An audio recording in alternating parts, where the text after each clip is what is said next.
Assalamualaikum warahmatullahi wabarakatuh. Perkenalkan, nama saya Sri Rizky dari Program Studi Pendidikan Fisika Fakultas Keguruan dan Ilmu Pendidikan Universitas Jambi. Pada kali ini, saya akan menjelaskan pengukuran frekuensi analog function generator dengan menggunakan osiloskop. Sebelum kita mulai, jangan lupa like, comment, share, and subscribe ya guys. Let's check it out. Function generator adalah alat ukur elektronika yang menghasilkan gelombang berbentuk sinus, segitiga, segi empat, dan berbentuk gelombang pulsa. Function generator ini digunakan sebagai sumber sinyal atau frekuensi untuk menggetarkan loudspeaker. Function generator terdiri atas generator utama dan generator modulus. Generator utama menyediakan gelombang output sinus, kotak, atau segitiga dengan frekuensi 0,01 Hz sampai 13 mHz. Sedangkan dengan generator modulus menghasilkan bentuk gelombang sinus, kotak, persegi dengan frekuensi 0,001 Hz sampai 10 kHz. Prinsip kerja pada function generator ini adalah ketika alat tersebut diberi satuan dari satu daya, maka arus tersebut akan diolah oleh osiloskop IC-NE 966 IC-NE 566. Ini dapat menghasilkan sinyal maksimal 1 mol. Oleh karena itu, ketika kita praktikum dibutuhkan sinyal maksimal 2 mHz, maka IC tersebut dibutuhkan agar nilai frekuensinya menjadi maksimal 2 Hz. Dari referensi yang saya dapati, pada pengukuran frekuensi analog function generator dengan menggunakan osiloskop, yakni memakai dua alat. Alat yang pertama yaitu analog function generator. Bagian-bagian pada analog function generator yaitu 1. Tombol power. Tombol power digunakan untuk pada function generator. 2. Power di indikator. LED digunakan untuk menandai ketika power diterapkan atau digunakan untuk function generator. 3. Language. Language ini terdiri dari 7 push button yang berfungsi sebagai adjustment frekuensi dari 1 Hz sampai 1 mHz. 4. Tombol function. 3 tombol yang terhubung menyediakan pilihan bentuk gelombang yang diinginkan seperti gelombang pulsa, segitiga, dan sinus. 5. Pengali. Pengali adalah potensiometer yang digunakan sebagai faktor pengali dengan range dengan kalibrasi yang tersedia 0,2 sampai 2,0. 6. Duty control. Duty control digunakan untuk mengkalibrasi gelombang output agar mendapatkan gelombang yang simetris. 7. Pulse invert. Sebuah push button yang digunakan untuk membalikkan waktu simetris yang diset pada duty control. Berikut adalah setting invert, switch, dan duty control. 8. DC offset.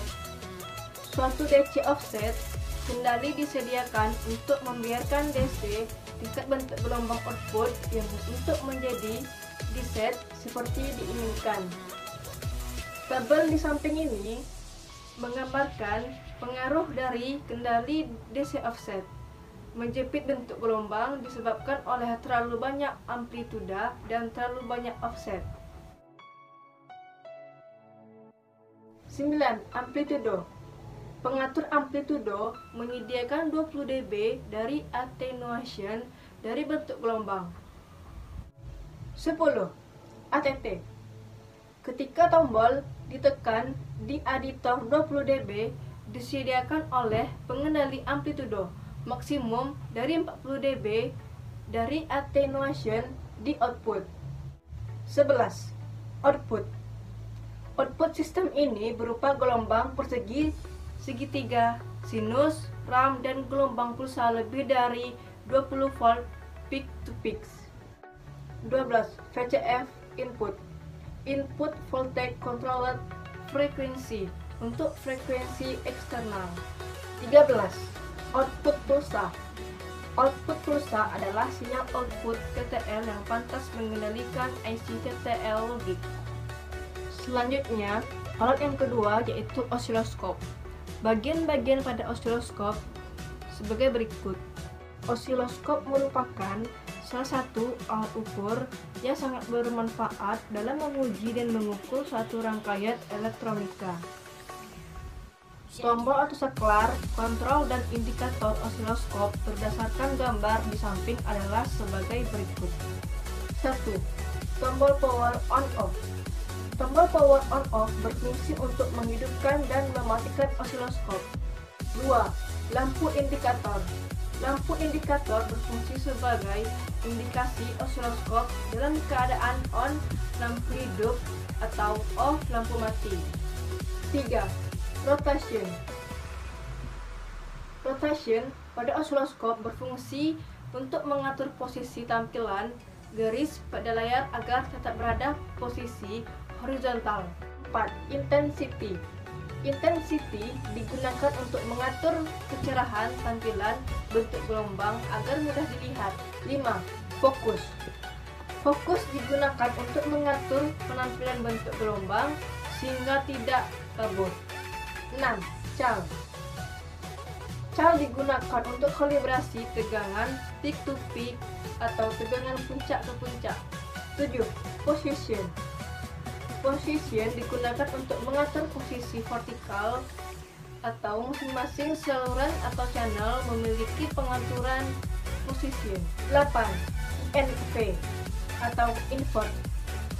Saat tombol INV ditekan, sinyal input yang bersangkutan akan dibalikkan. 9. Saklar volt per div. Saklar yang digunakan untuk memilih besarnya tegangan per sentimeter atau volt per div pada layar osiloskop. Umumnya, osiloskop memiliki dua saluran atau dual channel. Dengan dua saklar volt per div biasanya tersedia pilihan 0,01 volt per div hingga 20 volt per div. 10. Variabel. Fungsi variabel pada osiloskop adalah untuk mengatur kepekaan sensitivitas arah vertikal pada saluran atau channel yang bersangkutan. Putaran maksimum variabel adalah CAL yang berfungsi untuk melakukan kalibrasi tegangan 1 volt tepat pada 1 cm di layar osiloskop. 12. AC/DC. Pilihan AC digunakan untuk mengukur sinyal AC. Sinyal input yang mengandung DC akan ditahan atau diblokir oleh sebuah kapasitor. Sedangkan pada pilihan posisi DC, maka input terminal akan terhubung langsung dengan penguat yang ada di dalam osiloskop. Dan seluruh sinyal input akan ditampilkan pada layar osiloskop. 12. GND. Jika tombol GND diaktifkan, maka terminal input akan terbuka.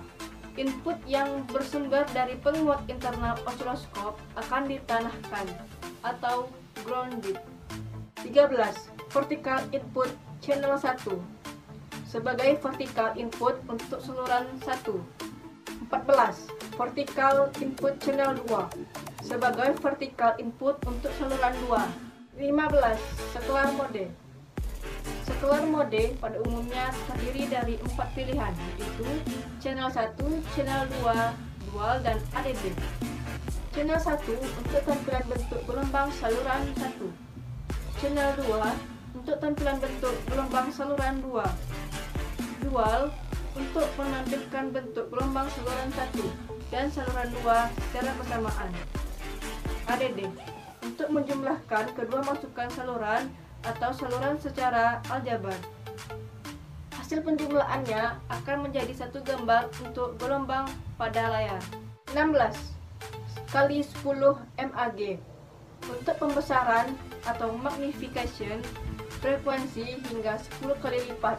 17 position untuk penyetelan tampilan kiri kanan pada layar. 18 XY. Pada fungsi XY ini digunakan input saluran 1 akan menjadi aksis X dan input saluran 2 akan menjadi aksis Y. 19 saklar time per div. Sekelar time per diff digunakan untuk memilih sekelar besaran waktu dari suatu periode atau per satu kotak sentimeter pada layar osiloskop. 20. Tombol chart atau time per diff. Ini berfungsi untuk kalibrasi time per diff. 21. Variable. Fungsi variabel pada bagian horizontal adalah untuk mengatur kepekaan atau sensitivitas atau time per diff. 22. GND. GND merupakan konektor yang dihubungkan ke ground atau tanah. 23. Tombol CHOP dan ALT. CHOP adalah menggunakan potongan dari saluran 1 dan saluran 2. ALT atau alternate adalah menggunakan saluran 1 dan saluran 2 secara bergantian. 24. Hold off. Hold off untuk mendiamkan gambar pada layar osiloskop. 25. Level. Level atau trigger level digunakan untuk mengatur gambar yang diperoleh menjadi diam atau tidak bergerak. 26. Tombol norm dan auto. 27. Tombol lock. 28. Sekelar coupling menunjukkan hubungan dengan sinyal searah DC atau bolak-balik AC. 29. Sekelar source penyesuaian pemilihan sinyal. 30. Trigger out. 31. Slope. 32. EXT. Trigger yang dikendalikan dari rangkaian di luar osiloskop. Penampilan pada layar atau display. A. Layar osiloskop. B. Stretch garis yang digambar oleh osiloskop yang mewakili sinyal. C. Garis grid horizontal. D. Garis grid vertikal. E. Garis tengah horizontal dan vertikal. Setelah saya menyebutkan bagian-bagiannya, selanjutnya saya akan menyampaikan prosedur kerjanya, yaitu siapkan analog function generator dan osiloskop. Pastikan dalam keadaan kondisi baik. Hubungkan kedua probe dari AFG dan osiloskop. Gunakan frekuensi 50 Hz, 100 Hz, 300 Hz, 500 Hz, dan 1000 Hz. Selanjutnya, langkah-langkahnya sebagai berikut. Langkah pertama yang harus kita lakukan untuk mengukur tegangan adalah menyalakan osiloskop. Kemudian, pilih channel yang kita gunakan, apakah channel 1 atau channel 2. Gunakan channel 1, kemudian atur mode sesuai channel yang digunakan. Kita tempatkan ke mode channel 1, pastikan channel yang akan digunakan telah terkalibrasi. Selanjutnya, atur tombol AC/DC pada posisi AC. Kemudian, pilih sumber trigger pada trigger sound sesuai sumber yang digunakan, apakah channel 1 atau channel 2. Gunakan sumber channel 1. Kemudian, atur coupling pada posisi AC. Langkah selanjutnya adalah hubungkan probe osiloskop pada output analog function generator. Kutub positif probe dihubungkan dengan kutub positif dari analog function generator, dan kutub positif pada osiloskop dihubungkan dengan kutub negatif pada analog function generator. Pilih jenis gelombang yang akan kita gunakan, apakah itu sinus atau gelombang. Kali ini kita gunakan mengukur gelombang sinus atau besar nilai frekuensi yang akan dibangkitkan. Kemudian, tentukan faktor pengalih pada tombol frekuensi range. Pilih salah satu faktor pengalih. Kita coba faktor pengalih kali 100. Selanjutnya, atur amplitudo, putar secara perlahan. Usahakan jangan sampai pada posisi maksimum atau terlalu besar. Untuk membaca tegangan, perhatikan gelombang yang muncul pada layar. Atur volt per diff untuk memudahkan pembacaan. Gunakan skala yang sesuai. Ketika mau mutar volt per diff, lakukan secara perlahan dan jangan terlalu kasar, karena apabila tombol-tombol osiloskop digunakan secara kasar akan menimbulkan kerusakan.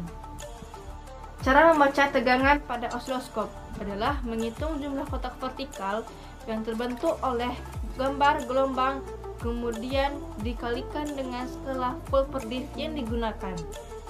Jika gambar gelombang sebesar 2 kotak secara vertikal dan skala volt per div yang digunakan adalah 1 volt per div, maka besar tegangan yang diukur adalah 2 kali 1 volt per div, yaitu 2V peak to peak.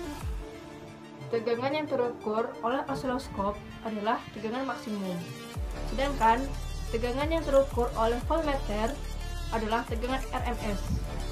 Untuk mengetahui tegangan RMS dari tegangan maksimum yang terukur oleh osiloskop dapat menggunakan rumus VRMS sama dengan setengah kali Vm per akar 2.